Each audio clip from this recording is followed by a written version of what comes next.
Before we begin, allow yourself to settle into a comfortable position.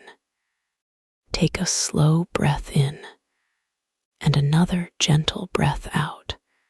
Tonight, we journey not to a place of loud battles or great victories, but to one of history's quietest mysteries.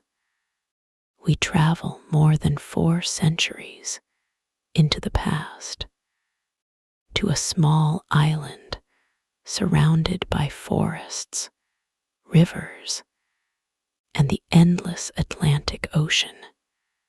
As the story unfolds, allow your mind to wander through peaceful landscapes, wooden ships, gentle waves, and distant horizons. The year is 1587. England is changing. Small villages stretch across green fields where sheep quietly graze beneath cloudy skies. Narrow dirt roads connect towns that have existed for hundreds of years. Stone churches stand at the center of nearly every village, their bells marking the passing hours from sunrise until sunset. Most people have never traveled farther than the next market town. For them, the ocean is not an invitation. It is a mystery. Beyond the western horizon lies an unknown world. Stories arrive from sailors returning from long voyages across the Atlantic. They speak of enormous forests where trees seem taller than church towers, rivers wider than anyone in England has ever imagined, strange birds with colorful feathers, animals unlike anything found in Europe. Some stories are certainly exaggerated. Others are surprisingly accurate. No one truly knows. Maps of the world remain incomplete. Large, empty spaces cover much of North America. Cartographers decorate these unknown regions with sea monsters, mythical creatures, and artistic guesses, because accurate information simply does not exist. For ordinary families living in England, life is not easy. Harvests sometimes fail. Jobs are limited. Land is expensive. Young families dream of owning farms, but often cannot afford them. Meanwhile, Queen Elizabeth encourages exploration. England hopes to establish permanent settlements across the ocean, both to increase trade and to compete with Spain, whose ships already travel regularly between Europe and the Americas. Among those inspired by these dreams is a man named John White. Unlike many explorers, White is not remembered first as a soldier. He is an artist, a careful observer, a man who notices details. He sketches plants, birds, villages, coastlines, and people with remarkable patience. His paintings will eventually become some of history's earliest visual records of North America. For now, however, he has accepted an enormous responsibility. He will lead a group of settlers to establish a permanent English colony, not a military camp, not a temporary expedition, a real community, families, children, farmers, craftsmen, men and women willing to leave everything behind in search of a different future. Imagine the conversations taking place throughout England, parents saying goodbye to grown children, friends gathering for one final evening before departure, wooden trunks packed with clothing, blankets, cooking pots, simple tools, family Bibles, and a few treasured possessions that cannot easily be replaced. Some families bring seeds, others bring musical instruments. A few carry handwritten letters from loved ones who know they may never meet again. No one can promise what waits across the sea. Only hope. Hope for fertile land. Hope for peaceful communities. Hope for a better future than the one they leave behind. As summer approaches, preparations continue inside busy ports. Carpenters inspect ships. Sailmakers repair worn canvas. Barrels are filled with salted meat, dried peas, flour, cheese, oats, and fresh water. Blacksmiths sharpen axes and repair nails. Rope makers twist long strands of hemp into thick cables capable of surviving Atlantic storms. Every item loaded onto the ships may become essential months later. Nothing can easily be replaced once the coastline of England disappears behind the horizon. The settlers know their voyage will not be comfortable. Crossing the Atlantic in the 16th century is slow. Ships rely entirely upon wind. Some days they move steadily forward. Other days they barely move at all. Storms may delay them for weeks. Still they prepare. One by one, families arrive at the harbor. Children stare, wide-eyed, at enormous sailing ships. The vessels seem impossibly large from the dock. Tall wooden masts reach toward the clouds. Dozens of tightly folded sails wait for favorable winds. Seagulls circle overhead, calling loudly as fishermen unload their morning catch nearby. The smell of salt, timber, rope, and smoke fills the cool morning air. Some settlers smile with excitement. Others quietly hide their fear. Leaving England means leaving certainty.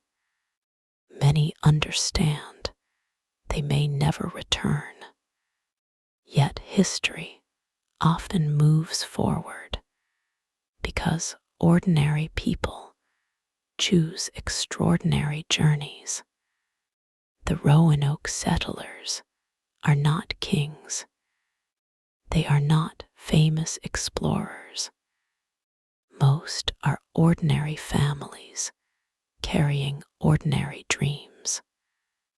That simple fact makes their story feel surprisingly familiar, even after more than 400 years. As the tide slowly rises beneath the ships, the harbor grows busier. Crew members secure cargo. Final supplies arrive aboard. Passengers say their last farewells. The moment has finally come. England slowly disappears behind them. Ahead lies only the Atlantic Ocean, and beyond that ocean, a land almost entirely unknown. For the people aboard the ships, the journey begins almost quietly. The shoreline of England slowly fades into the distance. At first, the green hills remain visible for hours.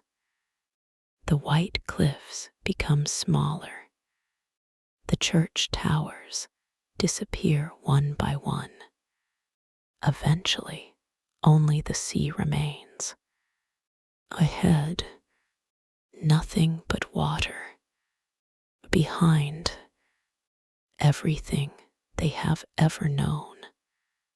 The settlers stand along the wooden rails, watching the horizon in silence. Some whisper prayers, others simply stare. No one knows exactly when they might see land again. The Atlantic Ocean in the 16th century is very different from the one we know today. There are no engines, no radios, no weather forecasts, no satellite maps. The wind alone decides how quickly the ships travel. Sometimes it pushes them forward with surprising speed. Sometimes it disappears completely, leaving the sails hanging almost motionless beneath the bright blue sky. Those quiet days feel strangely peaceful. The ocean becomes smooth, like polished glass. The only sounds are the gentle splash of water against the wooden hull, the creaking of thick ropes, and the occasional cry of seabirds following the ship. Life aboard the vessel soon settles into a simple routine. Each morning begins shortly after sunrise. Crew members inspect the sails. Others scrub the wooden deck using seawater. Everything must remain as clean as possible, even though fresh water is far too valuable for washing. The settlers help where they can. Some prepare food, others repair clothing. Parents keep young children occupied with quiet games and stories. There is very little privacy aboard a 16th century sailing ship. Dozens of people sleep close together. Wooden chests hold nearly all of their belongings. Blankets are carefully folded each morning before another long day at sea. Meals are simple: salted beef, hard biscuits, dried peas, cheese when supplies allow. Fresh fruit disappears quickly during the first weeks. After that, everyone depends upon preserved food packed before leaving England. The biscuits are often so hard that they must be softened in water before anyone can comfortably eat them. Still, the settlers remain thankful. Every meal means another day survived. As afternoon sunlight stretches across the water, many passengers gather near the sides of the ship. The ocean is rarely empty. Schools of fish flash beneath the surface like moving silver. Flying fish suddenly leap above the waves before disappearing again. Sometimes dolphins appear. They swim beside the ship as though curious about these strange floating wooden islands crossing their home. Children laugh with excitement. Even the sailors smile. Moments like these bring welcome relief during such a long voyage. Night arrives slowly. The sails become dark shapes against the evening sky. One by one, stars begin appearing overhead. Far from the lights of cities, the heavens seem brighter than anything most settlers have ever witnessed. Thousands of stars cover the sky. The Milky Way stretches from one horizon to another. Experienced sailors know many of these stars by heart. They use them to help guide the ship across the ocean. Without modern instruments, the stars become trusted companions. Some passengers remain awake late into the night, simply watching the sky. The ocean reflects countless tiny lights. It almost feels as though the ship is sailing between two heavens, one above, one below. Days pass, then weeks. Time begins to lose its meaning. Every sunrise looks similar. Every sunset feels familiar. The steady rhythm of the waves becomes part of everyday life. Some settlers begin imagining what their new homes might look like.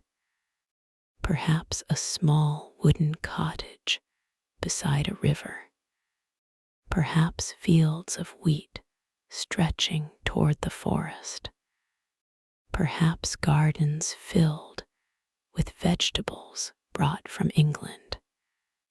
Many dream of land they have never seen. John White spends much of the journey observing everything around him. He sketches birds resting upon the rigging. He studies changing cloud formations.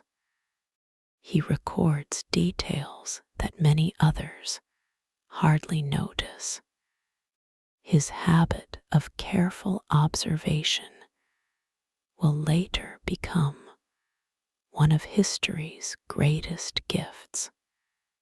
Thanks to artists like White, future generations gain a glimpse into a world that no camera could ever capture. Not every day is calm. One afternoon, dark clouds slowly gather along the western horizon. The experienced sailors notice them first. Without raising their voices, they begin securing ropes. Extra sails are folded. Loose barrels are tied firmly in place. The wind grows stronger. The sea changes color. Blue becomes gray, then almost black. Rain arrives suddenly. Cold drops strike the deck like scattered stones. The ship begins rising and falling across larger waves. Wood groans under enormous pressure. The great masts sway from side to side. Passengers remain below deck where possible. Parents hold frightened children close. Lanterns swing gently overhead. Outside, the storm continues. Hours pass. The sailors never stop working. They climb ropes made slippery by rain. They adjust sails despite powerful winds. Each movement requires experience, patience, and courage. Eventually, the storm moves away. Morning arrives once again. The sea slowly becomes calm. Golden sunlight spreads across the waves as though nothing unusual had happened. The settlers step onto the deck. Fresh air fills their lungs. Some quietly offer thanks. The voyage continues.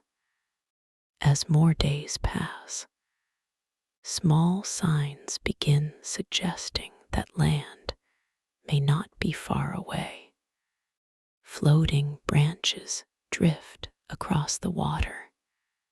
Sea birds appear more often.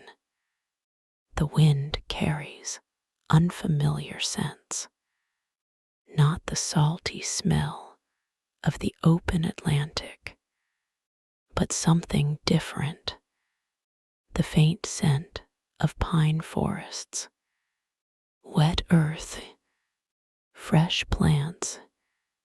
Experienced sailors recognize these clues immediately. Land is near. Excitement quietly spreads throughout the ship. Passengers gather along the rails once again, eyes fixed upon the distant horizon, waiting, watching, wondering who will be the first to see it. At sunrise, someone suddenly points toward the west. Far away, barely visible through the morning mist, a dark line appears where the sea meets the sky. It is not another cloud. It does not move. It slowly grows larger. The forests of the New World are finally waiting before them. The first thing the settlers notice is the silence. Not complete silence, but a different kind of quiet than they have ever known. There are no church bells, no busy marketplaces, no horses pulling carts along muddy roads. Instead, the island greets them with the sound of birds singing high among the trees. Gentle waves roll against the sandy shoreline. A light wind moves through tall grasses, creating a soft whisper that seems to travel across the land itself. The sailors carefully lower the anchor. Heavy ropes tighten. The wooden ship settles, almost motionless, upon the calm water. For a few moments, nobody moves. Everyone simply looks. Ahead stretches a coastline unlike anything found in England. Tall pine trees reach toward the clear blue sky. Wide marshes shimmer beneath the morning sunlight. Small white clouds drift slowly overhead. It is beautiful, peaceful, almost untouched. Small boats are lowered into the water. One by one, the settlers climb carefully inside. The journey from ship to shore takes only a few minutes.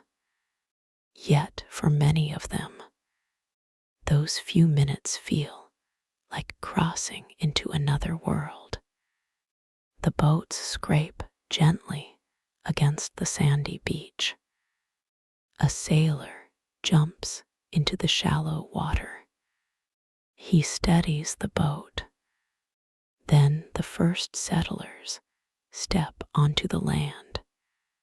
Some kneel briefly. Others quietly look toward the forest.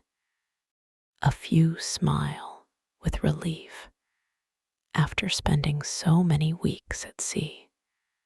Solid ground feels strange beneath their feet. The earth no longer moves. The air smells fresh. There is the scent of pine needles warming beneath the morning sun. The smell of damp soil, wildflowers, salt carried inland by the sea breeze. Everything feels new. John White slowly walks along the shoreline. As always, he observes carefully. He studies the shape of leaves, the colors of unfamiliar flowers, the texture of tree bark, the flight of birds overhead. He removes a small notebook. Within minutes, he begins sketching. Every plant, every shell, every landscape may become valuable information for people back in England. Unlike many leaders, White understands that discovery begins with observation. Nothing is too small to notice. The settlers begin unloading supplies from the ships. Wooden barrels, iron tools, axes, seeds, blankets, cooking pots, nails, ropes. Every single object has crossed thousands of miles of open ocean. Every item may become essential during the coming months. Nothing can be wasted. As the sun climbs higher, small work groups naturally begin forming.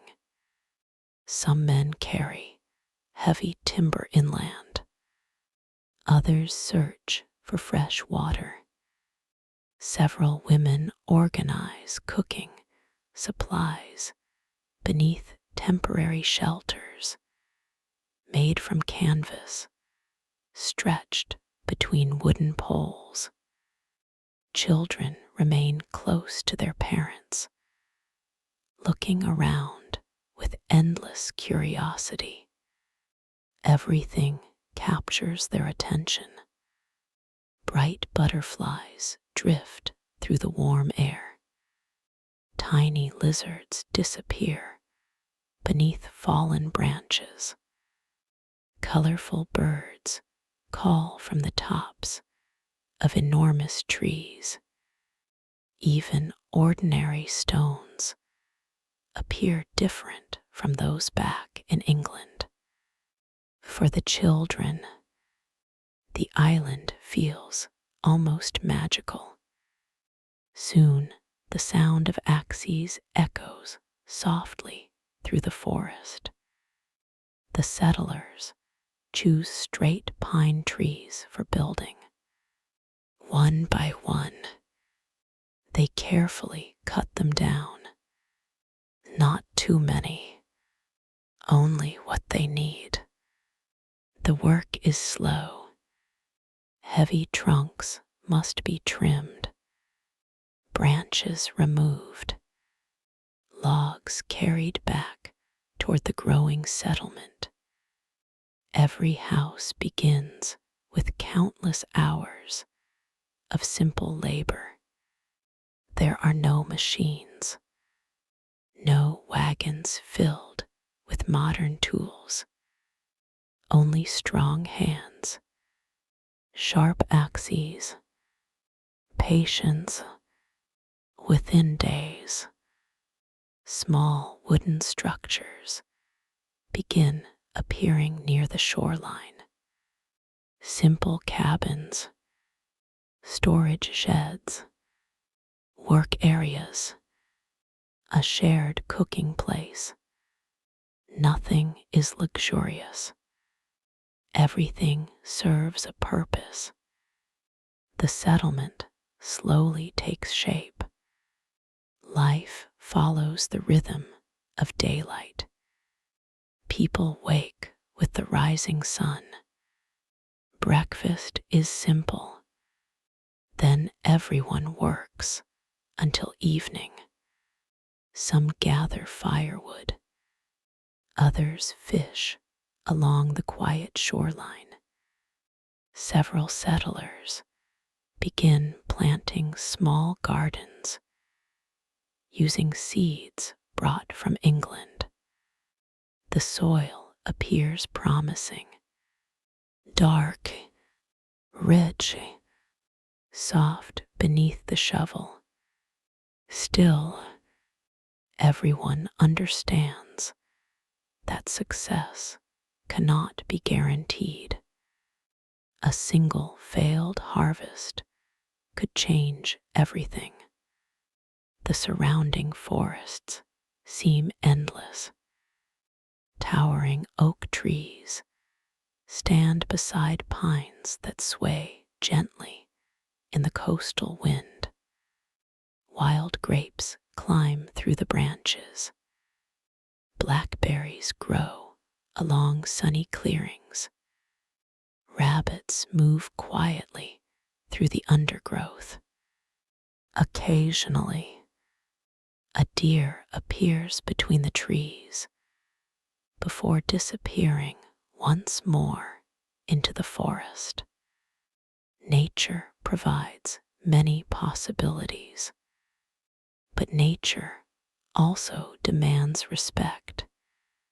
The settlers know very little about this unfamiliar land. They do not yet know which plants are safe, which animals are dangerous, which seasons bring heavy rain, or how cold winter may become. Each day teaches them something new. fresh water becomes one of the colony's greatest priorities.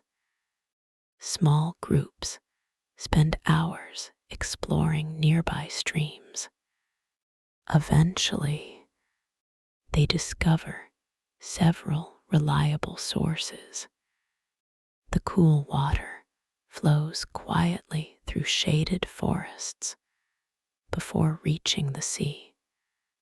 Buckets are filled each morning. The simple task soon becomes part of daily life. Water, firewood, food, shelter, these ordinary routines slowly transform strangers into neighbors. As evening approaches, the settlement changes once again. Smoke rises gently from cooking fires. The smell of fresh fish mixes with warm bread baked over open flames. Families gather together after a long day's work. Some quietly tell stories from England. Others speak hopefully about the future. Children grow sleepy after spending the entire day exploring the island. Above them, the sky turns shades of orange, then pink, then deep blue. The first stars appear. They are the same stars seen above England, yet somehow they seem different here. Brighter, closer, perhaps because there are no towns nearby, no lanterns except those carried by the settlers themselves. The forest becomes alive with unfamiliar sounds. Frogs begin calling from nearby marshes. Crickets sing endlessly among the grasses. Owls glide silently between the trees. Nothing feels threatening, only unfamiliar. As John White sits beside the evening fire, he quietly writes notes about everything they have experienced. The island is beautiful. The forests are healthy. Fresh water has been found. The settlers are working well together. Hope remains strong. No one sitting around those peaceful fires can imagine how famous this small settlement will one day become. No one knows that historians, archaeologists, and storytellers will still speak of Roanoke more than 4 centuries later. Tonight, it is simply a small village beside a quiet sea, a place filled with ordinary people trying to build ordinary lives on the edge of an extraordinary world. When the English settlers first looked across the forests of Roanoke Island, many imagined they had discovered an untouched wilderness. But that was not true. Long before England knew this place existed, generations of Native American communities had already made these lands their home. For hundreds of years, perhaps even thousands, families had lived beside these rivers. Children had grown into adults beneath these same towering pine trees. Hunters had quietly followed the paths of deer through the forests. Fishermen had paddled across calm waters every morning before sunrise. The island already had a history. It simply was not written in English books. The people living along this coastline belonged to different tribes, each with its own customs, language, and traditions. Among them were the Croatoan people. They understood the tides. They understood the seasons.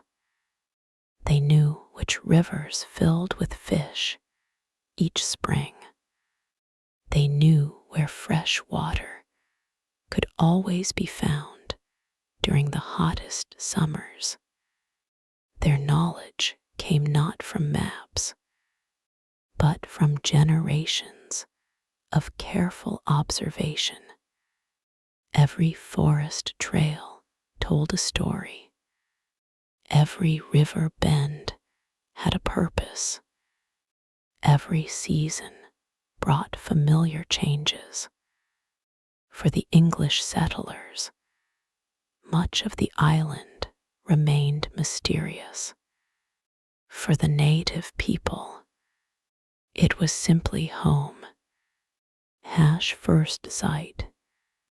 Several days after arriving, the settlers noticed movement beyond the trees.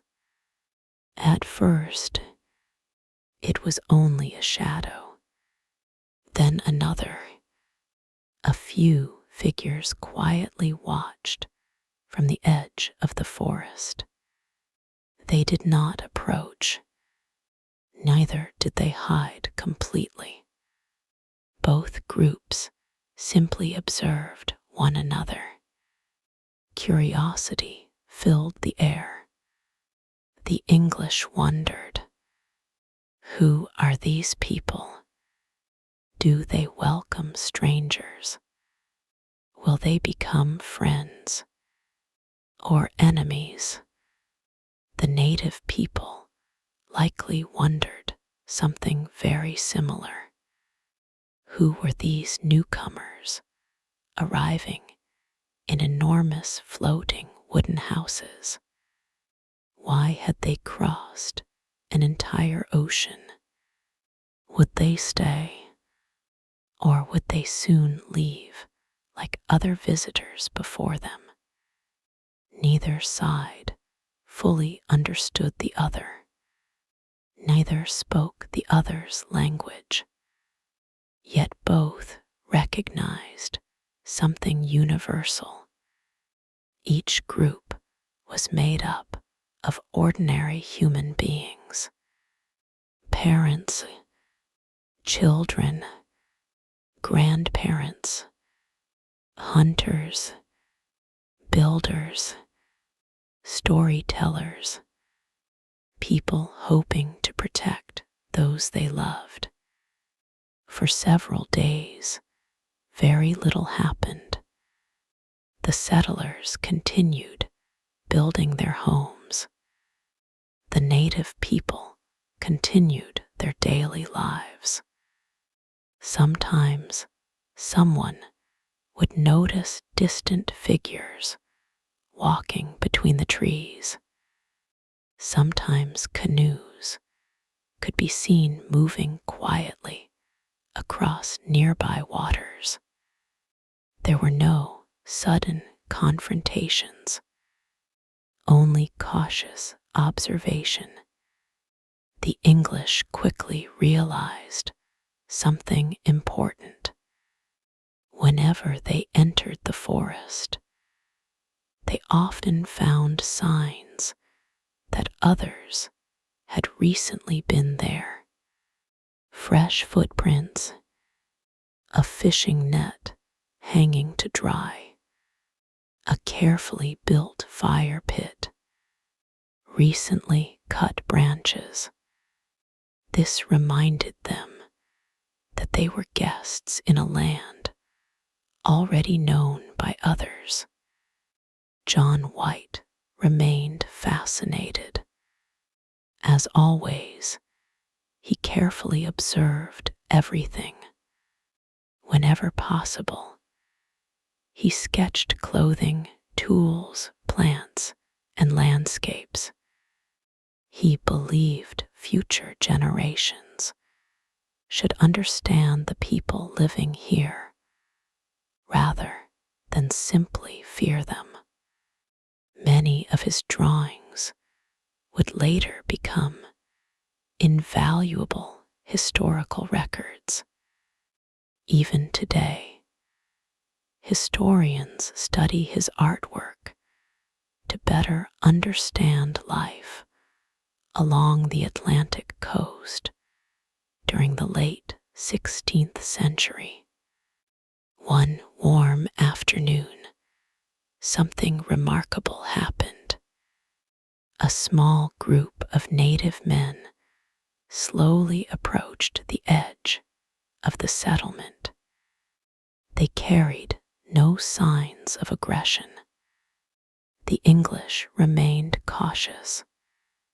Several settlers quietly stood together. No one shouted. No one rushed forward. Instead, both groups simply waited. For a long moment, nothing happened. Then one of the visitors slowly raised an open hand. It was a simple gesture, one recognized almost everywhere in the world, a sign that no weapon was being lifted. The English answered with the same quiet movement, although they shared no common language. They understood kindness. Step by step, the distance between them became smaller. Faces that had once seemed mysterious suddenly appeared surprisingly ordinary. Some smiled, others looked nervous. Children peeked from behind their parents. The moment felt fragile, yet hopeful. Conversation was almost impossible. Instead, people communicated through objects. One English settler offered a small metal knife. A native hunter examined it carefully.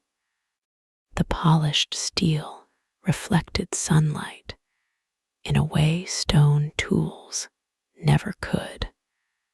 In return, he offered beautifully prepared animal skins. Another exchanged woven baskets. Someone else offered dried fish. Little by little, trust began forming, not through speeches, not through written agreements, but through simple acts of sharing. The English noticed the remarkable craftsmanship of native tools, baskets woven so tightly they could carry grain without spilling, fishing nets carefully knotted from natural fibers, canoes carved from enormous tree trunks. Everything reflected generations of experience. The native people also observed the newcomers with curiosity. Iron axes cut trees much faster than stone blades. Metal cooking pots lasted far longer than clay vessels. Wool blankets felt different from animal hides. Each side possessed knowledge the other had never seen before. As summer continued, several native guides quietly showed the settlers useful plants growing nearby. They pointed toward edible berries, medicinal herbs, trees whose bark could be used for different purposes, places where oysters could easily be gathered during low tide. The English listened carefully. Without such local knowledge, survival would become much more difficult. The settlers slowly realized something important. Although they had crossed an ocean carrying European tools, they still had much to learn. Nature followed its own rules here. The seasons were different. The soil behaved differently. Even the stars appeared in slightly unfamiliar positions throughout the year. The island itself became their greatest teacher. As another peaceful evening settled over Roanoke, smoke once again rose from cooking fires. Some settlers quietly discussed the day's encounters. Many felt encouraged. Perhaps this new beginning truly was possible. Perhaps different peoples could live beside one another. John White wrote carefully in his journal. He described not only the forests and rivers, but also the people who called this place home long before England arrived.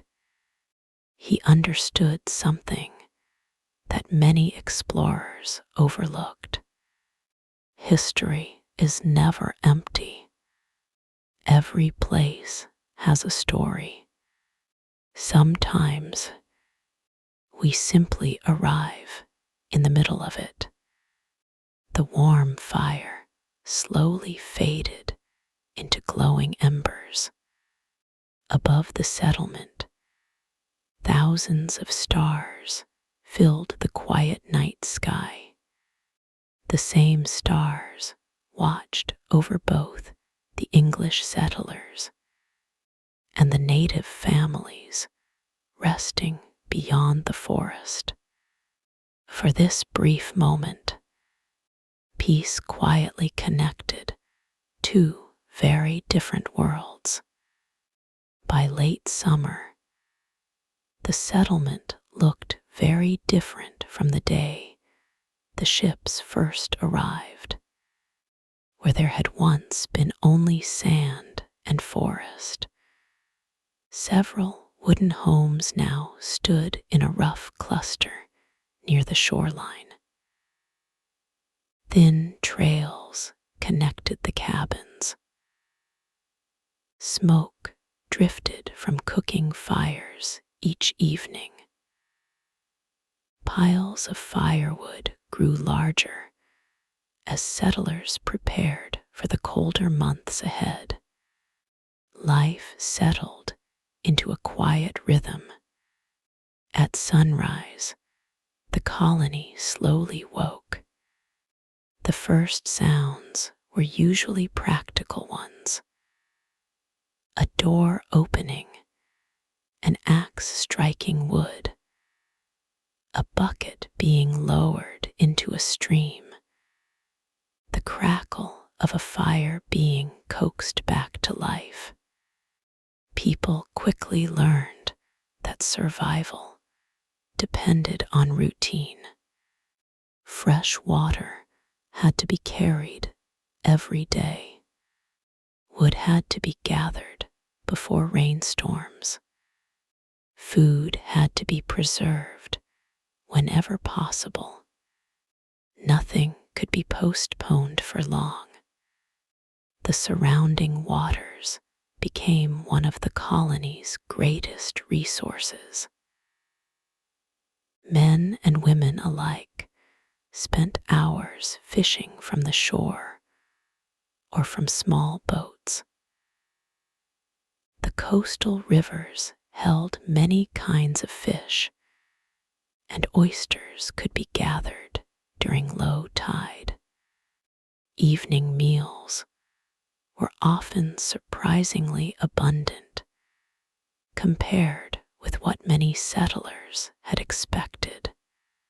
Fresh fish roasted over open fires, oysters steamed in their shells, wild berries gathered from nearby forests, corn obtained through trade with local native communities.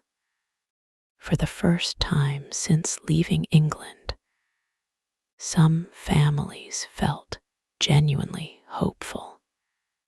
Unlike dramatic stories of exploration, most days in Roanoke were filled with ordinary tasks: repairing a roof, mending clothing, drying fish, sharpening tools, weeding a garden, watching children.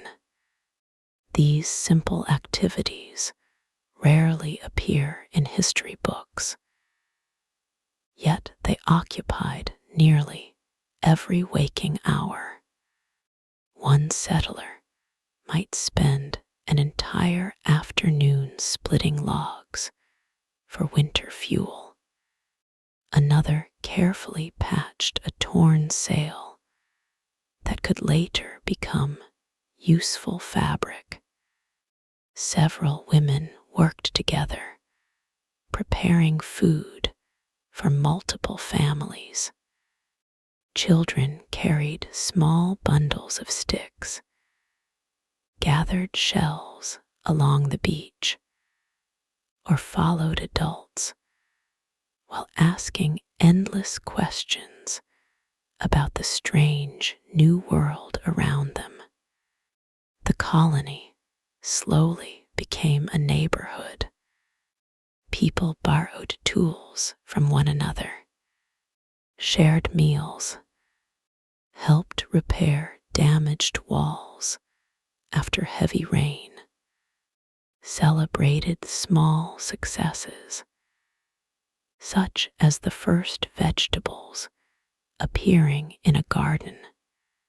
In the evenings, tired settlers often sat outside their cabins while the air cooled and the forest filled with the sounds of crickets and frogs. Those moments of rest became precious. John White continued exploring the island whenever his responsibilities allowed. He was fascinated by the colors of the landscape, the deep green of the pine forests, the silver blue marshes reflecting the sky, the bright red feathers of certain birds. He filled pages with sketches and notes. White believed England should understand this land not as a collection of rumors, but as a real place inhabited by real people. He painted plants with scientific care. He drew fishing methods used by local tribes. He recorded the shape of canoes, houses, clothing, and tools. Without realizing it, he was preserving a world that would later change dramatically. Many evenings, he sat near the fading firelight, carefully adding details to his drawings, while other settlers talked quietly nearby. Among the settlers was White's daughter, Eleanor Dare. She was young, married, and expecting a child. Her husband, Ananias Dare, worked alongside the other colonists, building homes and gathering supplies. As the weeks passed, everyone became aware that a birth would soon take place. This was unusual enough in England.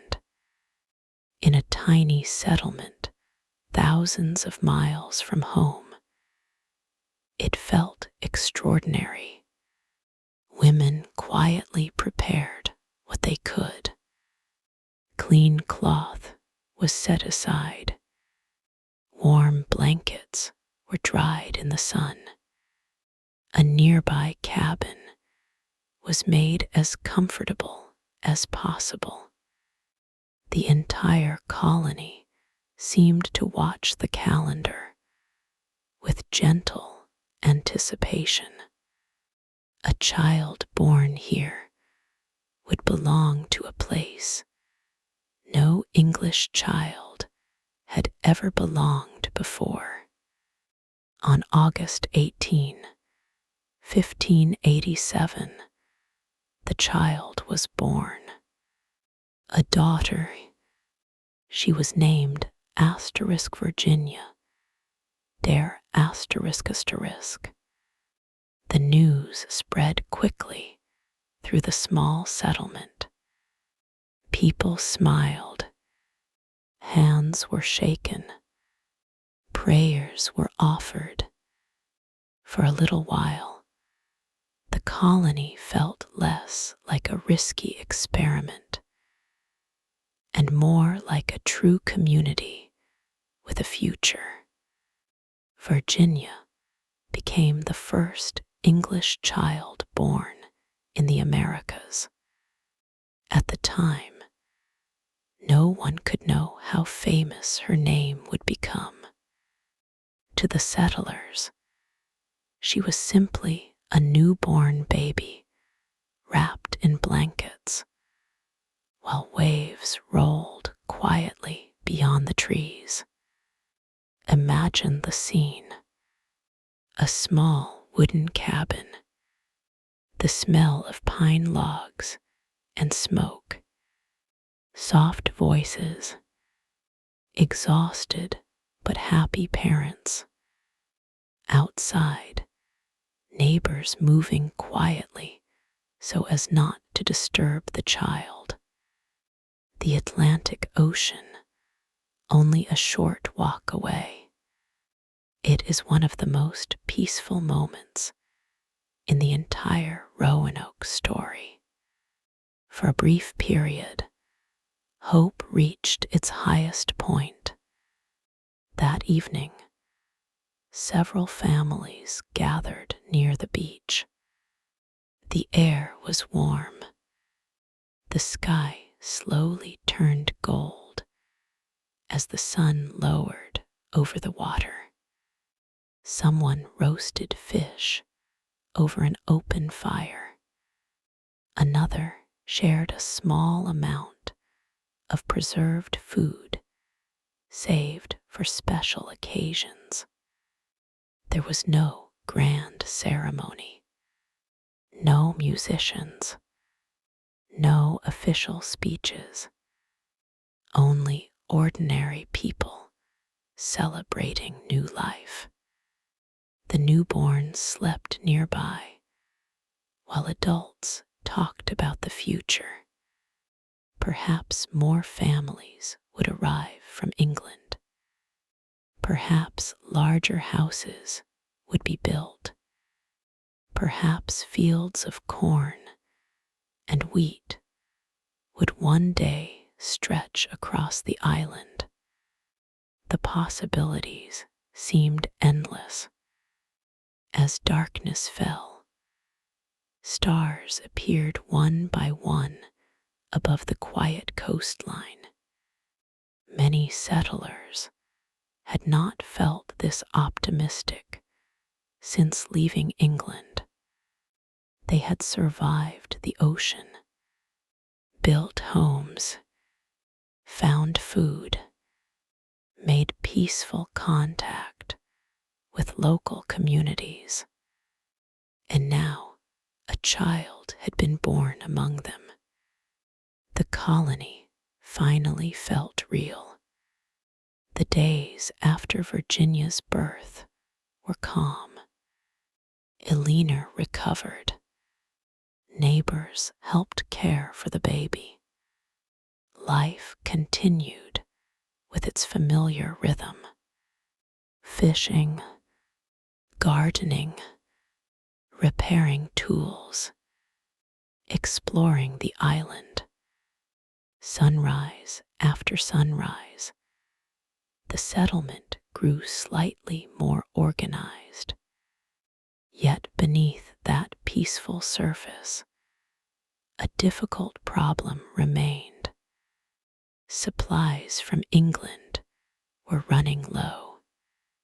The colonists could survive for now, but they still depended on tools, seeds, clothing, and other goods that could not easily be produced on the island. Eventually, someone would need to sail back to England for help. The settlers hoped it would be a short trip. They had no idea that it would become one of the most important decisions in the entire mystery. For tonight, however, we leave them during this quiet and hopeful season. A small village beside the sea, a newborn child sleeping safely indoors, and a community beginning to believe that it has finally found a home. Summer slowly began giving way to autumn. The days remained warm, but the mornings arrived with cooler air. A gentle mist often drifted across the marshes before sunrise. The pine forests seemed quieter than before. The settlers had now lived on Roanoke Island for many weeks. Their homes were stronger. Their gardens had begun to grow. Their friendships with some of the nearby native communities had helped them understand the land far better than when they first arrived. Yet every evening, one question returned: how long would their supplies last? The barrels brought from England were becoming lighter. Each week, another sack of flour disappeared. Another barrel of salted meat was emptied. Iron nails became more valuable. Cloth became something that needed repairing rather than replacing. Even candles had to be used carefully. Nothing could be wasted. The colony could catch fish. They could gather oysters. They could hunt. They could grow crops. But many essential supplies still depended upon England. Without fresh tools, without medicine, without additional settlers, their future remained uncertain. One cool evening, several of the colony's leaders gathered inside John White's cabin. A small fire burned quietly. The warm light danced across rough wooden walls. Outside, the sound of insects filled the night air. Inside, the conversation was serious. No one raised their voice. No one argued. Instead, they carefully discussed every possibility. Some believed they should remain exactly where they were and simply continue building the settlement. Others believed help must be requested before supplies became dangerously low. The discussion continued for hours. Every option carried risk. If no one sailed back to England, the colony might slowly run out of essential goods. But if someone left, there was no guarantee that England could send help quickly. The Atlantic Ocean was unpredictable. The journey itself remained dangerous. As the conversation continued, everyone slowly reached the same conclusion. There was really only one person who could make the journey: John White. He knew England. He knew the Queen's supporters. He understood the colony better than anyone else. Most importantly, people in England trusted him. White listened quietly. He understood the responsibility being placed upon him. Leaving was the last thing he wanted. His daughter, Eleanor Dare, lived here. So did his newborn granddaughter, Virginia Dare. Every father wishes to remain close to his family. Every grandfather hopes to watch a child grow. Yet history sometimes asks ordinary people to make extraordinary sacrifices. White finally nodded. If sailing home offered the colony its best chance of survival, he would go. The decision spread through the settlement during the following days. Many colonists felt relieved. Others felt uneasy. Children watched the ships being prepared once again.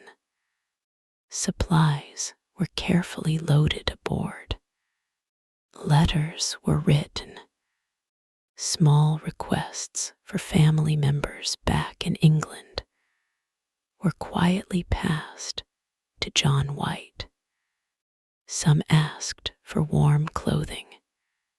Others requested farming tools. A few simply asked him to bring more people. The evening before departure, White walked slowly through the settlement. He paused beside nearly every cabin. He spoke with neighbors. He looked toward the forests. He listened to the waves rolling gently onto the beach. Finally, he stopped beside Eleanor's home. Inside, little Virginia Dare slept peacefully. She was only a tiny infant, far too young to understand that her grandfather was preparing to cross an ocean. White gently held his granddaughter. He smiled. Then he made a promise. "I will return as quickly as I can." Simple words, spoken quietly, with complete honesty. He believed them. Everyone believed them. No one imagined that years, not weeks, would pass before he stood upon Roanoke again. The following morning arrived bright and calm. The harbor was peaceful. Small waves gently rocked the waiting ships. Sailors inspected ropes one final time. Fresh water was loaded aboard. Food for the return journey was carefully stored below deck. The settlers gathered near the shore. Some offered handshakes. Others embraced friends they hoped to see again before winter. The atmosphere was not one of sadness. Instead, it felt hopeful. Most believed White would return within a few months, long enough to gather supplies, short enough that the colony would continue much as before. Children waved from the shoreline. Several dogs barked excitedly as sailors moved about the deck. Above them, seabirds circled lazily in the morning sunlight. Everything appeared peaceful, ordinary. No one watching that quiet departure could possibly know they were witnessing one of history's most important farewells. As the tide slowly changed, the anchors were raised. The great sails caught the morning wind. The ships began moving away from the island, very slowly at first, then steadily toward the open sea. The settlers remained standing on the beach. Many continued waving until the ships became tiny shapes against the distant horizon. John White stood at the stern. He kept looking back. The shoreline grew smaller. The wooden homes almost disappeared among the trees. Eventually, Roanoke Island became nothing more than a thin green line beneath the sky. Then even that vanished. Only the Atlantic remained. White believed he would soon return. He carried letters, hope, responsibility, and the trust of every person he had left behind. Behind him, the colony continued its quiet daily life. Fishing, cooking, building, caring for little Virginia Dare, waiting patiently for the ships to return. They did not know that the greatest obstacle was not the ocean itself. It was the events unfolding thousands of miles away. In England, as another peaceful evening settles over the Atlantic, imagine the ships sailing steadily eastward beneath a sky filled with countless stars. Behind them lies a small wooden settlement surrounded by forests. Ahead lies England, and between the two, an ocean so vast that it seems to hold endless silence. John White believes his journey is only temporary. The settlers believe help is already on its way. History has other plans. The summer air in England smelled of salt, tar, and smoke. John White had crossed the Atlantic, believing his absence from Roanoke would last only a few weeks. Instead, he found himself stepping into a nation preparing for war. The timing could hardly have been worse. As White reached England late in 1587, frightening news spread through every port and marketplace. King Philip II of Spain was assembling an enormous fleet. Rumors claimed it would be the greatest navy Europe had ever seen. People called it the Spanish Armada. For years, England and Spain had drifted toward conflict. English privateers, government-approved sea captains like Francis Drake, had raided Spanish treasure ships returning from the Americas. Queen Elizabeth openly supported Protestant rebels in the Spanish Netherlands, angering the deeply Catholic King Philip. Both kingdoms expected war. Ships were no longer ordinary merchant vessels.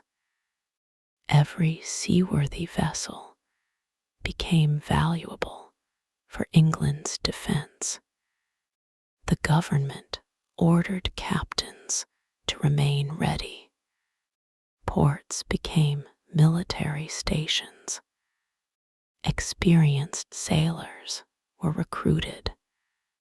Merchant ships were armed with cannons. No vessel was permitted to sail freely across the Atlantic unless the Crown considered it absolutely necessary.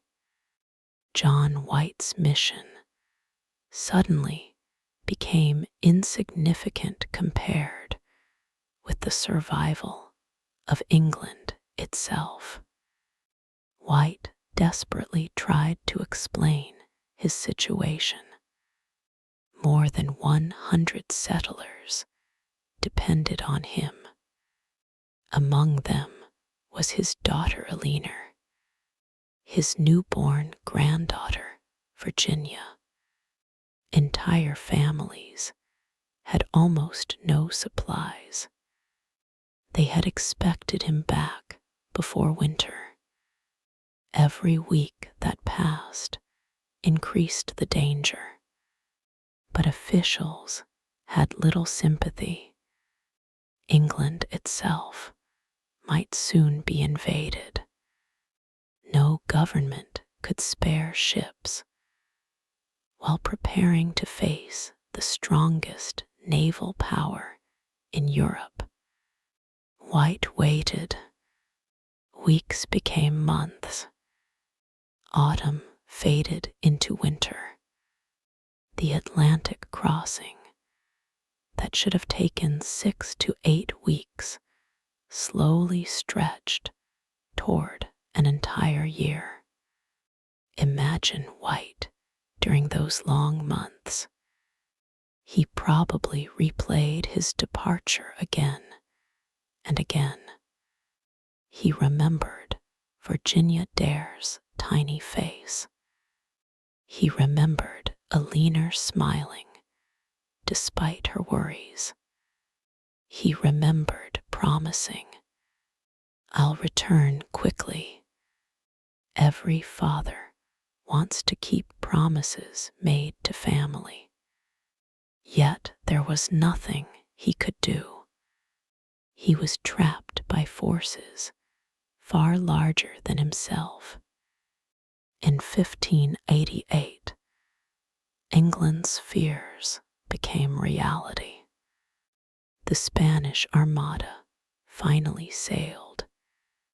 The fleet contained around 130 ships, thousands of sailors, thousands of soldiers, hundreds of cannons. Its mission was ambitious: gain control of the English Channel, escort an invasion army from the Netherlands, overthrow Queen Elizabeth, restore Catholic rule in England. If successful, English exploration in North America might end forever. Roanoke would become only a forgotten footnote. Throughout England, people watched the sea anxiously. Church bells rang. Militia gathered.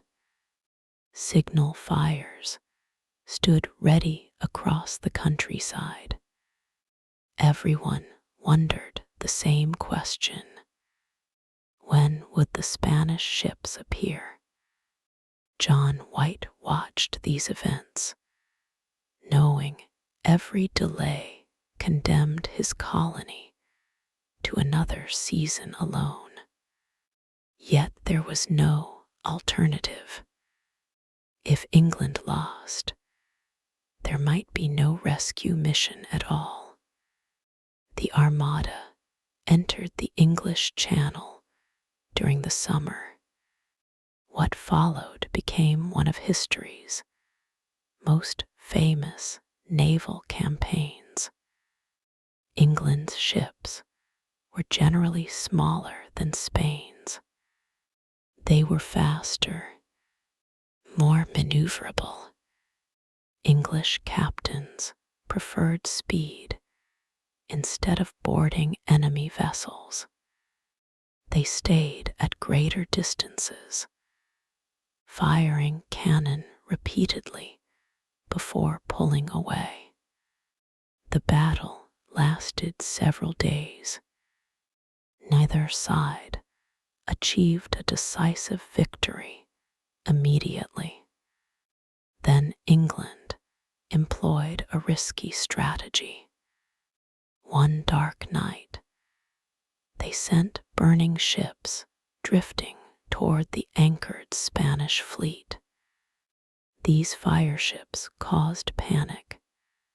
Spanish captains hurriedly cut anchor cables to escape. The Armada lost its careful formation.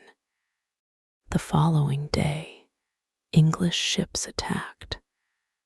A fierce battle unfolded near Gravelines. Cannons thundered. Smoke covered the sea. Wood splintered under iron shot. Although relatively few ships actually sank during combat, the Spanish fleet suffered serious damage, and more importantly, lost its ability to regroup effectively. Strong winds then pushed the Armada northward. Unable to safely return through the English Channel, Spanish ships attempted the dangerous route around Scotland and Ireland. Storms did the rest. Many vessels wrecked against rocky coasts. Others disappeared into rough seas. Thousands of sailors never returned home. England celebrated what many believed was divine protection. The attempted invasion had failed. For John White, victory should have meant hope. The immediate danger had passed. Surely now he could return. But war creates problems long after battles end. England's remaining ships required repairs. Crews needed replacement. Merchants faced heavy financial losses. The government still feared another Spanish attack. Ocean voyages remained dangerous because Spanish warships and privateers continued operating across the Atlantic. White's colony still ranked low on the government's priorities. He searched for anyone willing to help. Eventually, he found 2 small private vessels preparing to sail west. They were not large supply ships. They were armed privateers.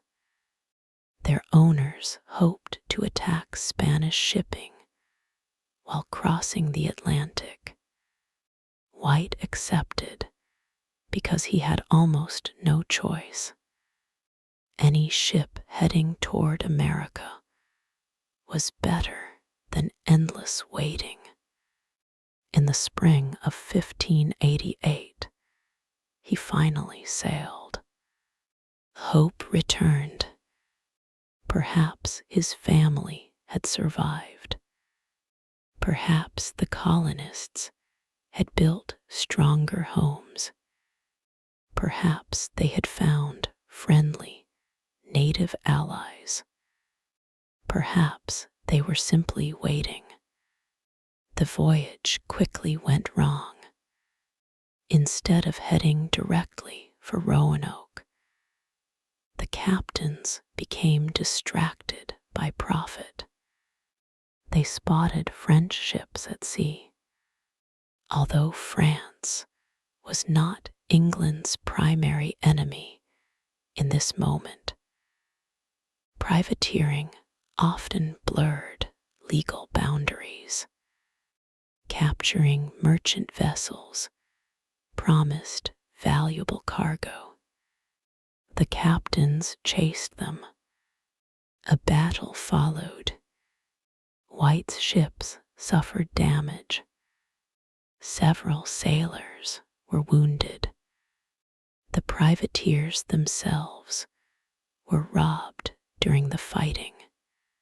Supplies disappeared.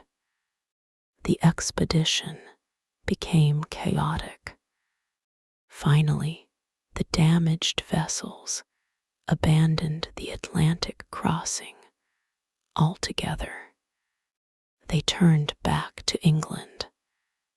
John White once again found himself exactly where he had started, still separated from Roanoke, still powerless.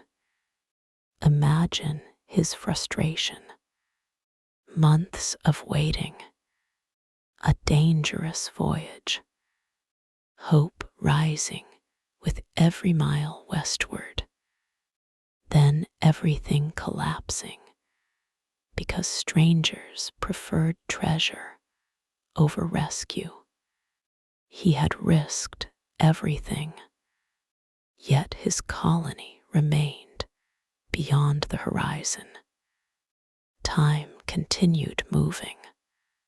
The settlers experienced another winter without supplies from England, then another spring another summer. Children who had been infants could now walk. Crops either succeeded or failed without outside assistance. Buildings weathered storms alone. Nobody in England knew whether the colony still existed. Letters never arrived. Ships never returned. The Atlantic Ocean remained a silent barrier between two worlds.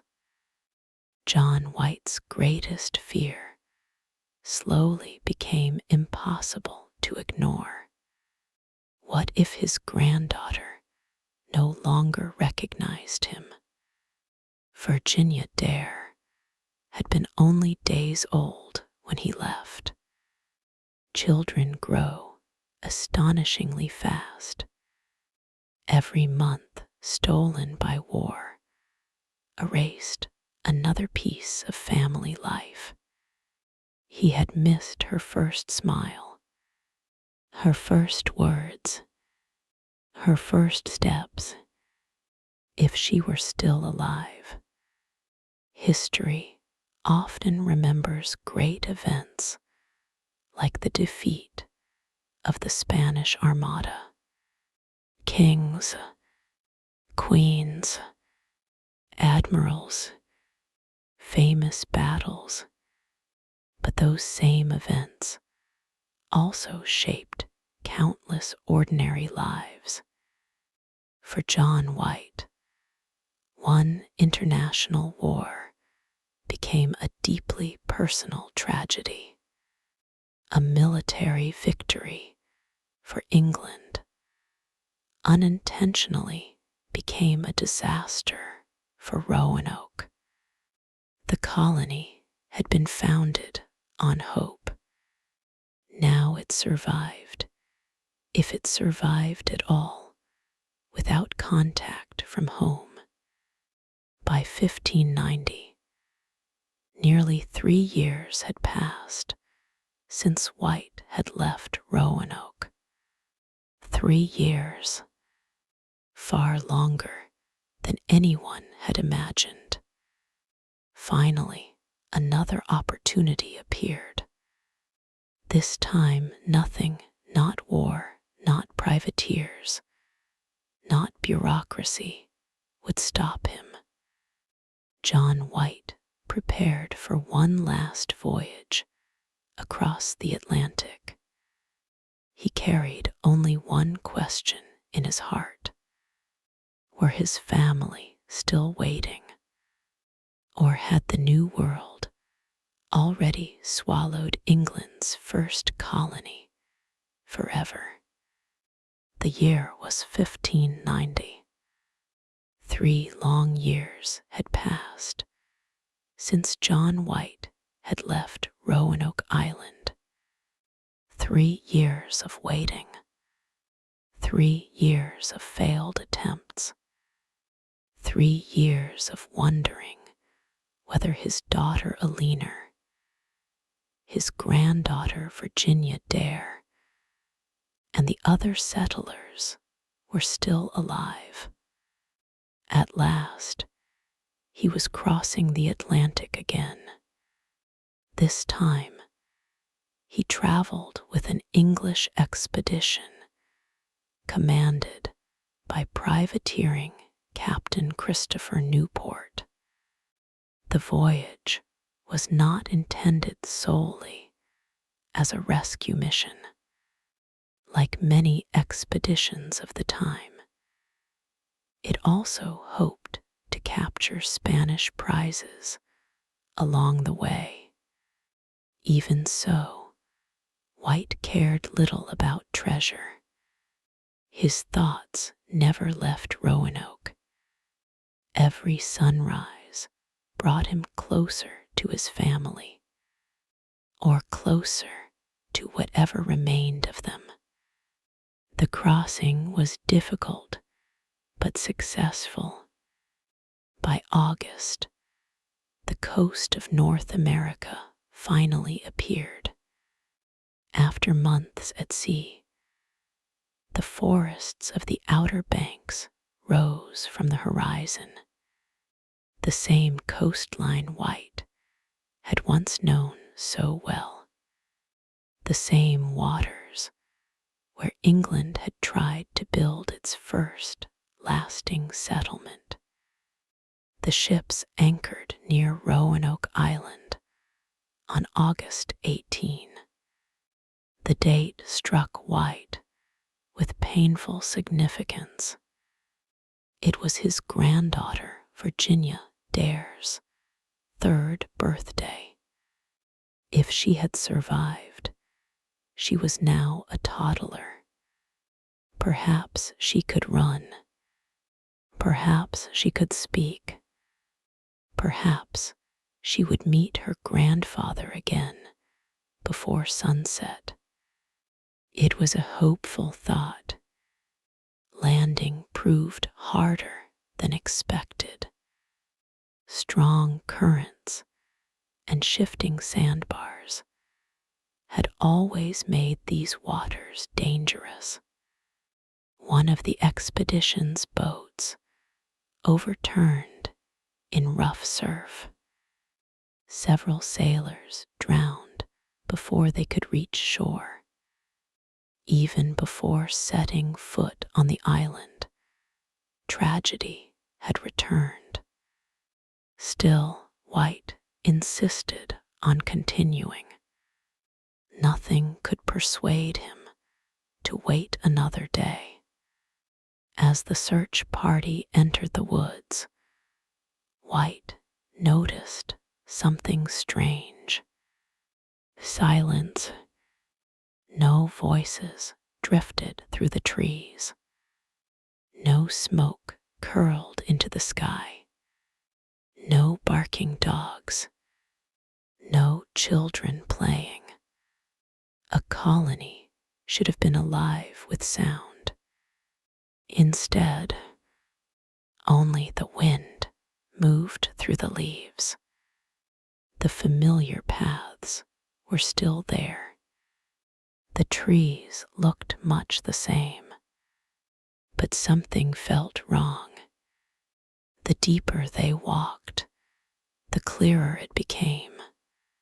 Nobody came to greet them. No lookout rushed forward, shouting that ships had arrived from England. No settlers emerged carrying tools. No laughter echoed between the cabins. It was as though the island itself had fallen asleep. Then they reached the settlement. The houses were gone, or rather, most had been carefully dismantled. Wooden buildings no longer stood where White remembered them.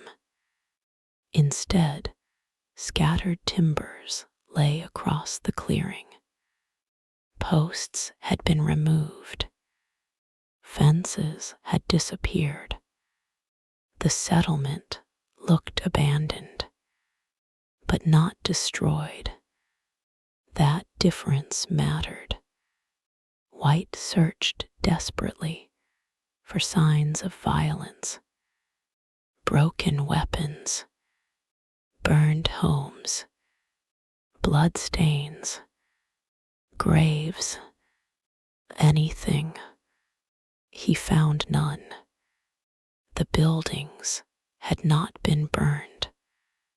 No signs suggested a battle. No scattered skeletons lay across the ground. No evidence pointed to a desperate last stand. If the settlers had left, it appeared they had left deliberately. Then someone called out. There was writing carved into one of the wooden fence posts surrounding the abandoned settlement. A single word, Croaton. The letters had been cut carefully into the wood, not scratched in panic, not hurriedly scribbled, neatly carved, intentionally left behind. White stopped. He stared at the word. Croatoan. It was familiar, very familiar. Croatoan was the name of a nearby island. Today it is known as Hatteras Island. It was also the name of a Native American tribe living there. Unlike some neighboring groups, the Croatoan people had generally maintained friendly relations with the English. One of their leaders, Manteo, had even traveled to England years earlier. He spoke English. He had helped earlier expeditions communicate with local tribes. White himself trusted the Croatoan more than many other neighboring nations. Suddenly, hope returned. Before leaving England in 1587, White and the settlers had discussed exactly this possibility. What if they needed to abandon Roanoke before he returned? They had agreed on a simple plan. Leave a message.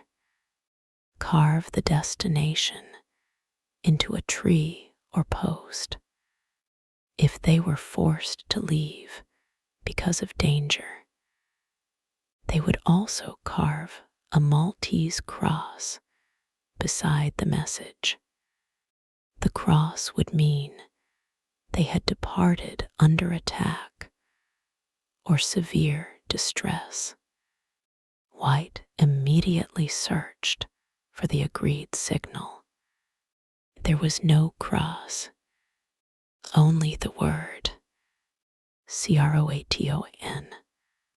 That seemed encouraging. Perhaps the settlers had simply moved. Perhaps they had relocated to Croatoan Island. Perhaps everyone, including Eleanor and Virginia, was alive. The search continued. Another carving appeared. This time, only the first 3 letters remained visible. CRO. The rest of the tree had split or weathered away. Even so, it reinforced the same idea. The settlers had likely gone toward Croatoan. Nothing suggested panic. Nothing suggested slaughter. Inside the abandoned settlement, White noticed additional clues. The houses had not collapsed naturally. Many appeared to have been taken apart carefully. Timber had probably been reused elsewhere. Heavy objects were missing. The colonists had likely carried away valuable tools and supplies. People fleeing sudden attack rarely paused to dismantle buildings. People relocating peacefully often did. Everything suggested planning rather than chaos. Yet one discovery deeply saddened White. Several of his personal belongings remained scattered around the site. Books, maps, papers, household items. Many had been ruined by weather. Rain had soaked them. Wind had scattered them. Insects had damaged what remained. 3 years of exposure had destroyed much of what he had left behind. The sight must have been heartbreaking. His possessions no longer mattered, but they reminded him exactly how much time had passed. The absence of graves puzzled everyone. More than 100 settlers had lived here. Surely some deaths would have occurred over 3 years. Disease, accidents, childbirth, yet no cemetery appeared. No fresh burial mounds. Nothing. It was another mystery. Had they buried their dead elsewhere? Had they carried remains with them? Or had everyone truly survived long enough to leave? No one could answer. White desperately wanted to sail immediately to Roanoke Island. It was only about 50 miles away, close enough that, if the carving were truthful, answers might come within a day. His family could be waiting there. Perhaps they expected him even now, but nature had other plans. The weather worsened rapidly. Strong winds swept across the coast. The sea became dangerous. Captain Newport and the other sailors feared their ships would be driven onto hidden sandbars if they delayed. White pleaded with them. Just one more day. Just one trip to Roanoke. Just one chance to see whether Eleanor and Virginia lived. The captains refused. Arguments filled the ships. White begged. The sailors insisted. Storms along the outer banks could destroy vessels with terrifying speed. Losing the ships would strand everyone. Eventually, the decision was made. They would leave without visiting Roanoke. Imagine standing on the deck as the shoreline slowly disappeared. Somewhere beyond those trees, perhaps your daughter waited. Perhaps your granddaughter played beside another village. Perhaps they watched the horizon every evening, hoping sails would appear, and you were being carried away. Again, not because you wished to leave, because the sea refused to let you stay. John White never returned to Roanoke. Not once. This voyage marked the last time he ever saw the island. He returned to England, carrying more questions than answers. He never learned the fate of his daughter. He never discovered what became of Virginia Dare. He died years later without solving the mystery that would make Roanoke famous forever. The abandoned colony quickly entered legend. No bodies, no battle, no obvious signs of starvation.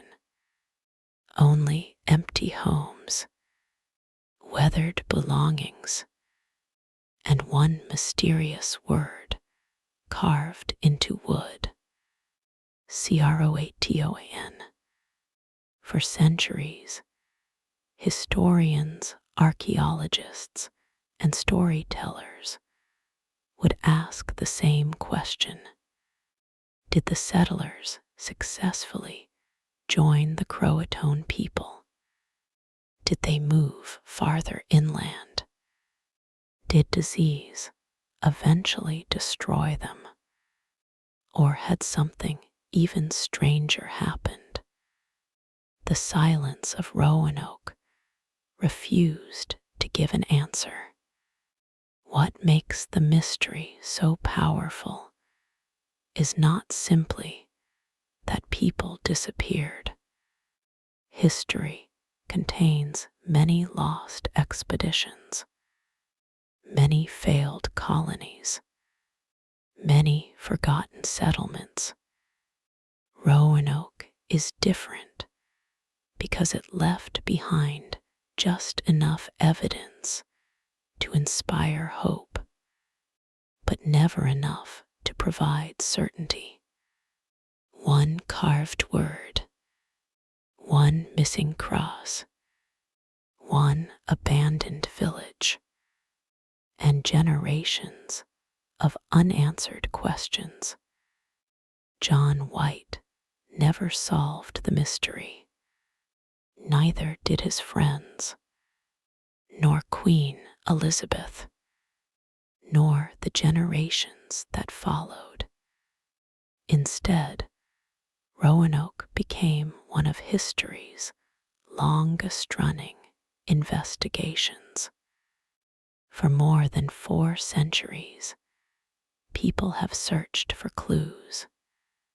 Some searched with shovels, others with old maps. Some listened to Native American traditions. Modern scientists even searched through DNA. Yet every new discovery answered one question while creating another. The lost colony refused to stay solved. The first explanation is also the simplest. The settlers moved to Croatoan Island. Remember the carving. Croaton. John White himself believed this was the most likely answer. The message was clear. No distress cross had been carved beside it. The houses had been carefully dismantled. Supplies appeared to have been packed. Nothing suggested panic. Everything pointed toward an organized relocation. The Croatoan people already had a history with the English. Unlike several neighboring tribes, they had often been friendly. Their leader, Manteo, had acted as an interpreter for earlier English expeditions. He had visited England. He understood both cultures better than almost anyone alive at the time. If the settlers needed help surviving, Croatoan would have been the safest destination. Life on Roanoke had always been difficult.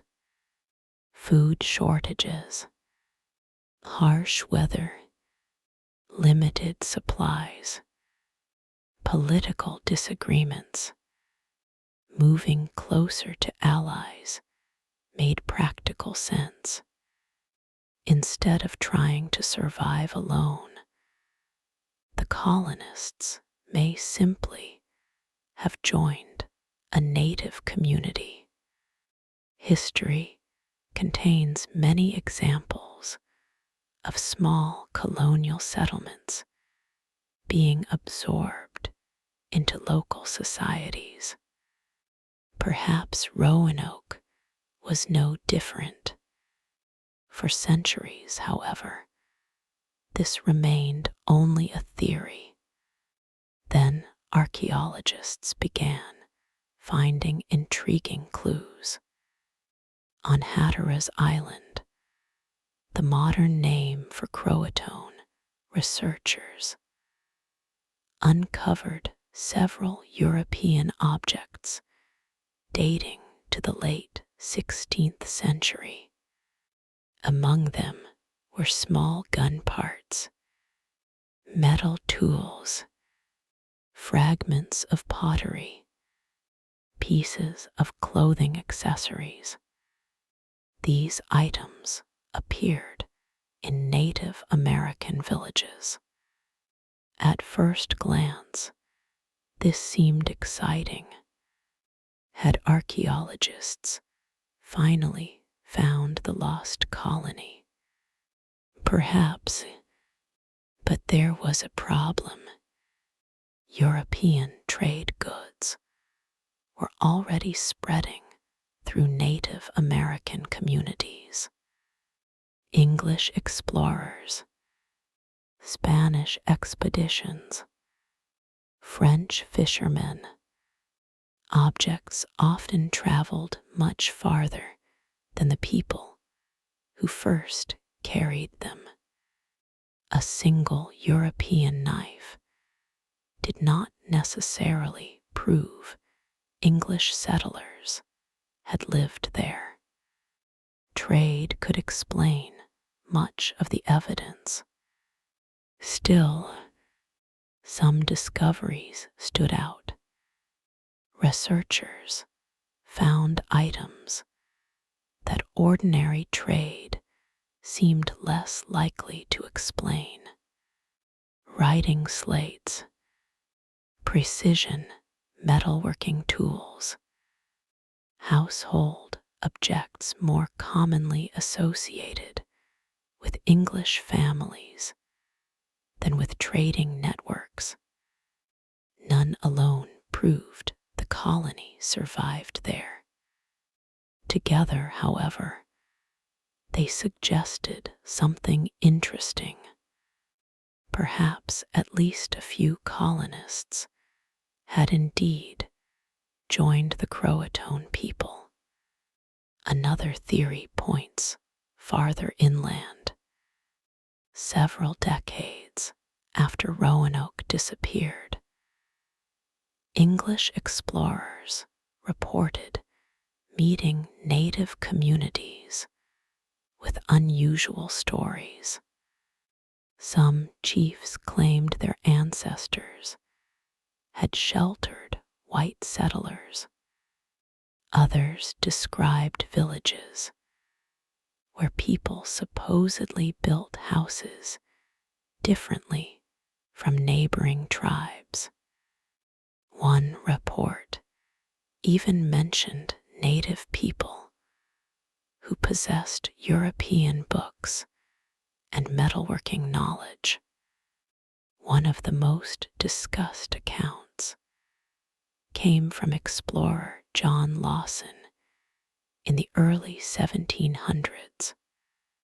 While traveling through Carolina, Lawson wrote that some native groups claimed descent from white ancestors.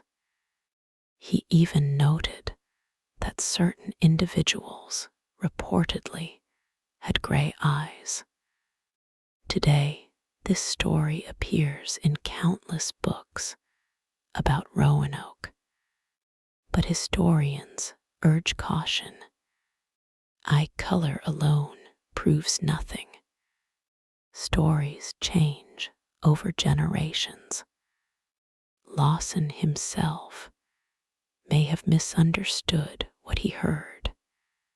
Even so, his writings remain fascinating. Then there is the famous map. During the 1930s, researchers studying one of John White's original maps noticed something unusual. A small patch of paper covered part of the drawing. When examined carefully using modern imaging techniques, the hidden area appeared to contain the outline of a small fort. This discovery generated enormous excitement. Perhaps White had secretly marked a second planned settlement inland. Perhaps the colonists had moved there after abandoning Roanoke. Archaeologists soon began excavating nearby areas. For a time, hope grew. Researchers uncovered English pottery, iron objects, weapon fragments, building materials from the correct period. Could this finally be the second colony? The evidence looked promising, but once again, the picture became complicated. Many archaeologists now believe these discoveries indicate temporary English activity rather than an entire surviving colony. Perhaps explorers visited, perhaps small groups traveled through, perhaps a handful of settlers reached the area. No excavation has revealed a town large enough to house more than 100 missing colonists. The mystery remained unsolved. Other theories are much darker. Some historians believe famine eventually destroyed the settlement. Imagine facing another winter with almost no supplies, crops failing, fishing becoming difficult, relations with neighboring tribes changing. Even a peaceful relocation could have ended tragically months or years later. If survivors scattered among different native communities, archaeological evidence would naturally become much harder to find. Another possibility is disease.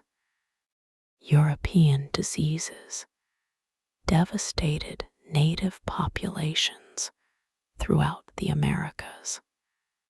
Less often discussed is that English settlers themselves also suffered from unfamiliar illnesses, poor nutrition, contaminated water, and infections.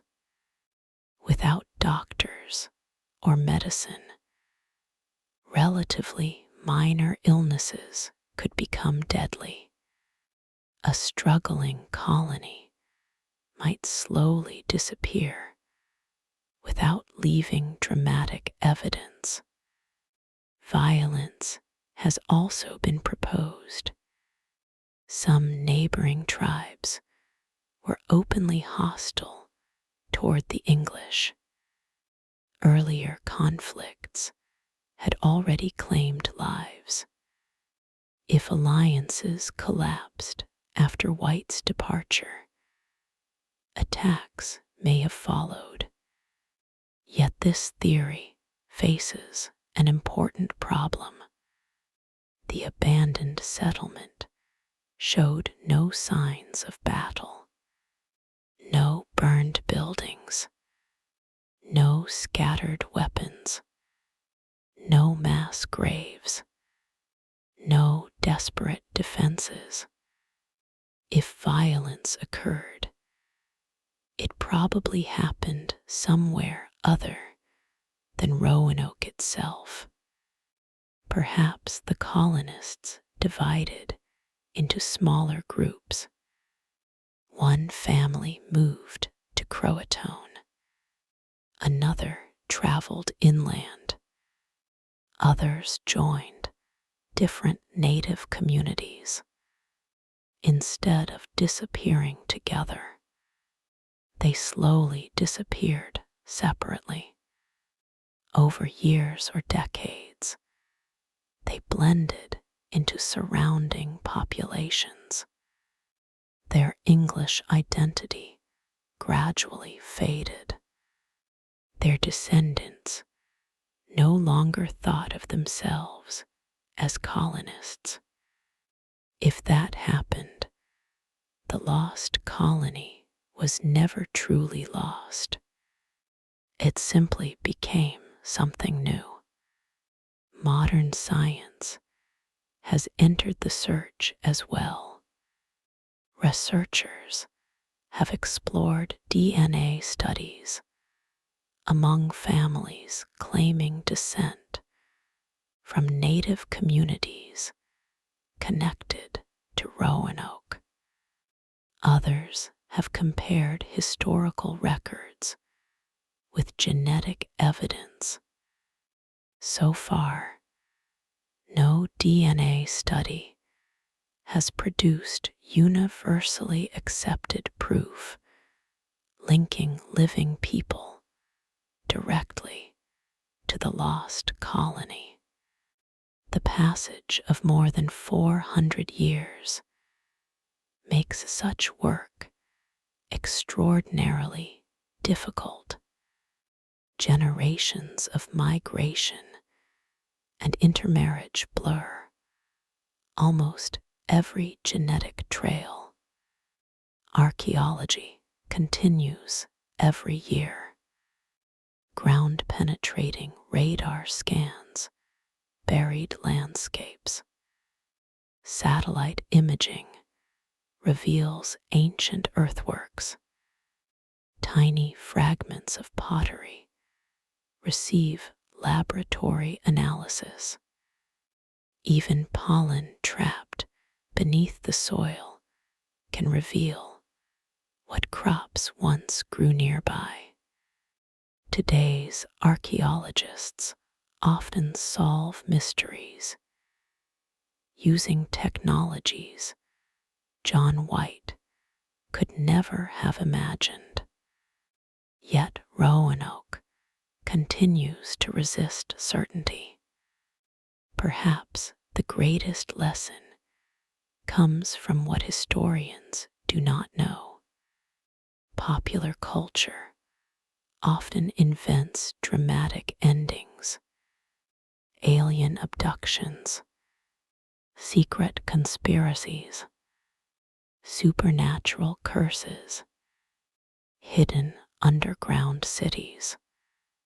These stories make entertaining fiction, but no credible historical evidence supports them.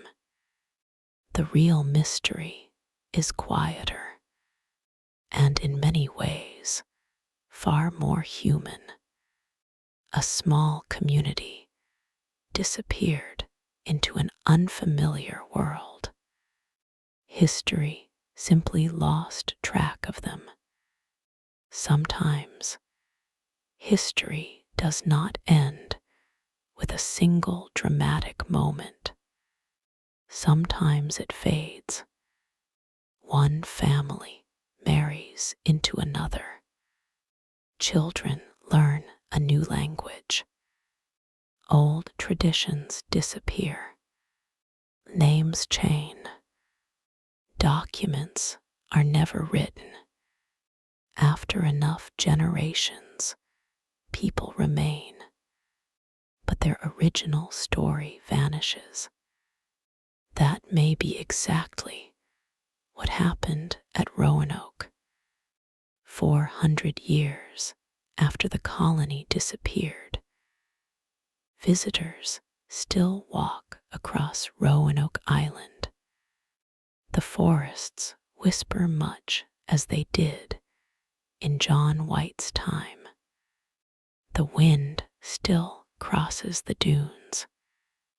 The ocean still crashes against the outer banks. Somewhere beneath those landscapes may lie the final clues, or perhaps the evidence has already disappeared forever. Wood rots, paper burns, bones return to the earth. History does not always preserve its answers. The lost colony remains famous, not because it is impossible to explain, but because every reasonable explanation contains missing pieces. The settlers probably moved. They probably survived for at least some time after leaving Roanoke. Some may have joined native communities. Others may have died elsewhere. Yet no single discovery has ever united all the evidence into one complete story. The mystery survives because certainty never arrived. Every mystery eventually reaches a point where no more evidence exists. The lost colony of Roanoke reached that point centuries ago. Archaeologists continue digging. Historians continue reading forgotten documents. Scientists continue examining tiny fragments of pottery, metal, and DNA. Yet after more than 400 years, one truth remains unchanged. No one knows exactly what happened. Perhaps that uncertainty is why Roanoke refuses to disappear from our imagination.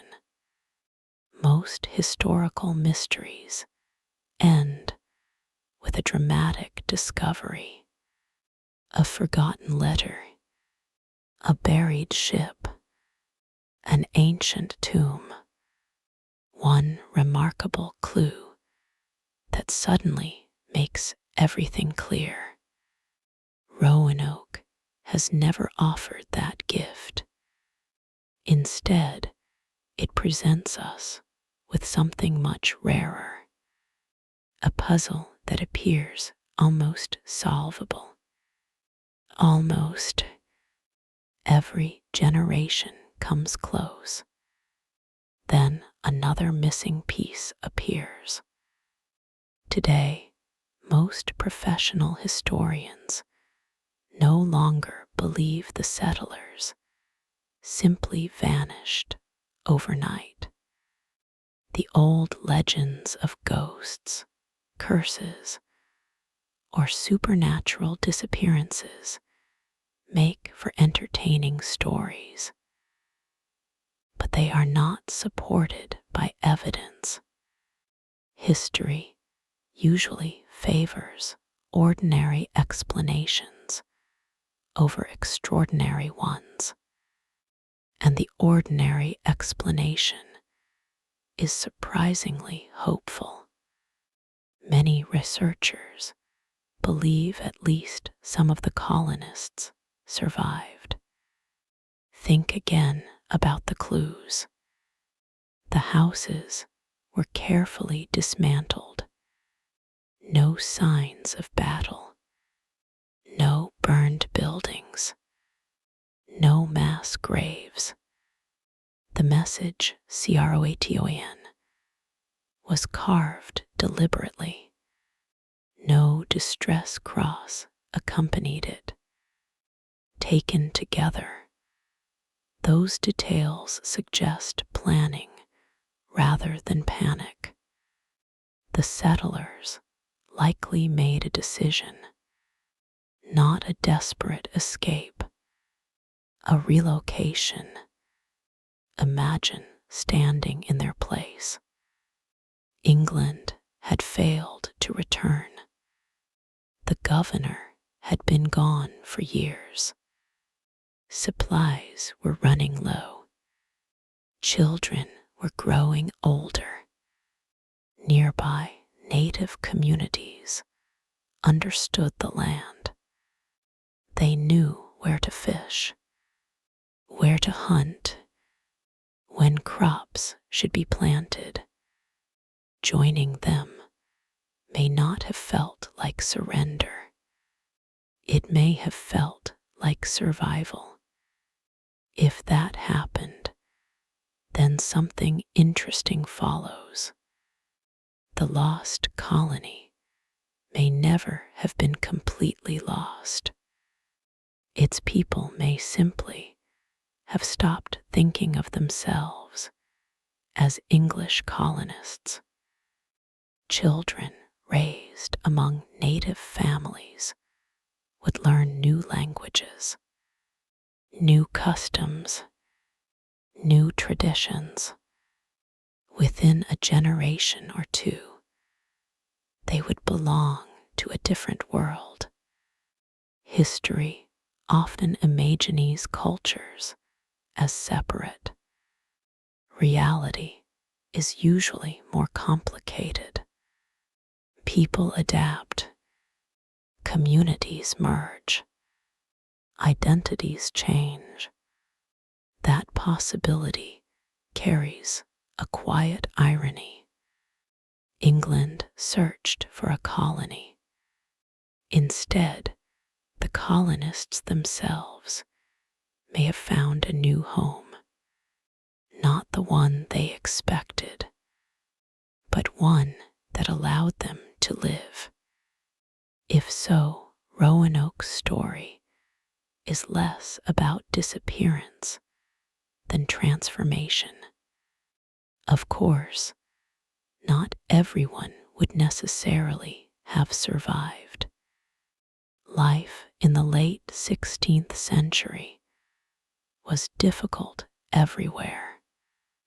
Disease, storms, accidents, food shortages, conflict, even successful settlements often lost many people. Some members of the colony almost certainly died during those difficult years. Others may have lived long lives. History leaves room for both possibilities. One figure, however, continues to capture the public imagination more than any other. Virginia Dare. She entered history before she could speak. Born on August 18, 1587, she became the first English child born in the Americas. Just days later, her grandfather sailed away. He expected to return before she could even remember him. Instead, he never saw her again, because Virginia disappeared as a small child. Later generations filled the silence with stories. In the 19th century, writers transformed her into a romantic heroine. Some legends claimed she became a native princess. Others imagined she wandered enchanted forests. A few stories even described magical transformations into white deer. These tales reveal more about the people who created them Virginia herself. The real child remains almost entirely unknown. Perhaps that is what makes her so memorable. She represents possibility. Every ending still feels imaginable. Did she grow into adulthood among the Croatoan people? Did she marry, raise children, learn a different language? Or did she die while still very young? History remains silent. John White carried those same questions for the rest of his life.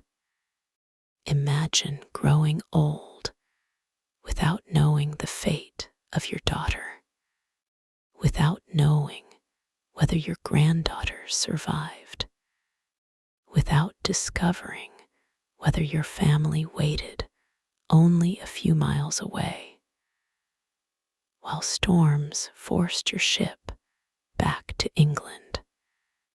That uncertainty must have weighed on him every day. There is no record that he ever received an answer.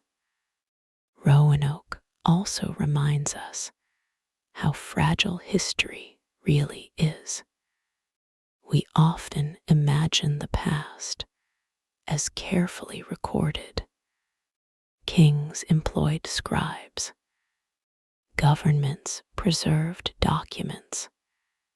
Churches kept records. But ordinary people could disappear surprisingly easily. One lost journal, one burned settlement, one failed voyage, and entire lives faded from written history. The people of Roanoke were not unusual because they disappeared. They were unusual because enough evidence survived to make us keep asking questions. Their story also marks the beginning of something larger. Although Roanoke failed, England did not abandon North America forever. 17 years later, in 1607, another expedition founded Jamestown in Virginia. Jamestown nearly failed as well. Disease, starvation, conflict, harsh winters. For a time, it seemed destined to become another Roanoke. But unlike the lost colony, Jamestown survived. It became England's first permanent settlement in North America. In many ways, Jamestown succeeded because people learned from Roanoke's mistakes. The lessons were painful. Colonies required dependable supply lines, stronger leadership, better relationships with native peoples, realistic planning, agricultural knowledge. Roanoke became a warning. Jamestown became a second chance. History often advances through failure before finding success. Today, visitors still travel to Roanoke Island. They walk quiet paths through reconstructed earthworks. They stand where the settlement once stood. The original houses are gone. The voices disappeared centuries ago. The forests have reclaimed much of the land.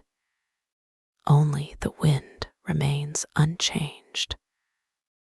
whispers through the same trees that once sheltered hopeful families searching for a future. Some visitors arrive expecting mystery. Others come searching for history. Most leave with both, because Roanoke offers something rare.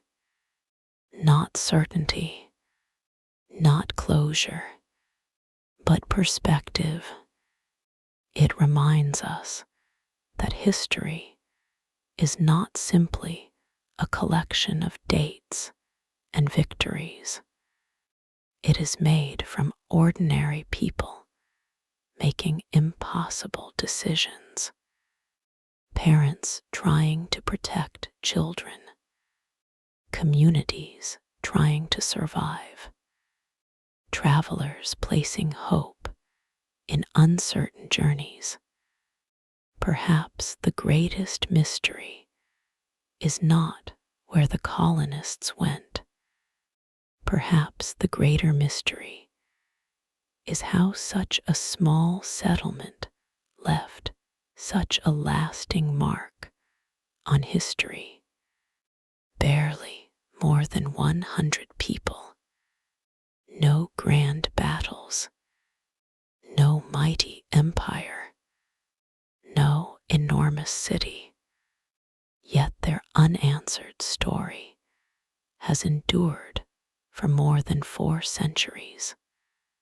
Books have been written, films produced, documentaries filmed, archaeological expeditions launched. Countless debates continue. Few forgotten villages have inspired so much curiosity. Maybe that is because every generation sees itself in Roanoke. We all wonder what became of those who vanished. We all search for endings that history never recorded. We prefer certainty. Roanoke reminds us that certainty is not always possible. Sometimes the evidence ends. Sometimes the questions remain. As the sun sets over the Outer Banks, the ocean looks much as it did in 1590. The tides continue to erase footprints from the sand. The wind still bends the tall grasses. The forests still guard their secrets. Somewhere beneath those landscapes, perhaps one final clue still waits. Or perhaps the last answer disappeared centuries ago, carried away by storms, buried beneath shifting dunes, or quietly absorbed into another people's story. We may never know, and perhaps that is exactly why we continue to return. Not because Roanoke promises answers, but because it reminds us that history, like the sea itself, always keeps a few secrets. Thank you for listening. And as this story comes to its quiet end, if you find yourself drifting toward sleep, remember that somewhere on a lonely Atlantic island, beneath whispering pines and endless stars, one carved word still echoes across more than 4 centuries. Croatan. A single word, 100 missing people, and one of history's most enduring mysteries. good night.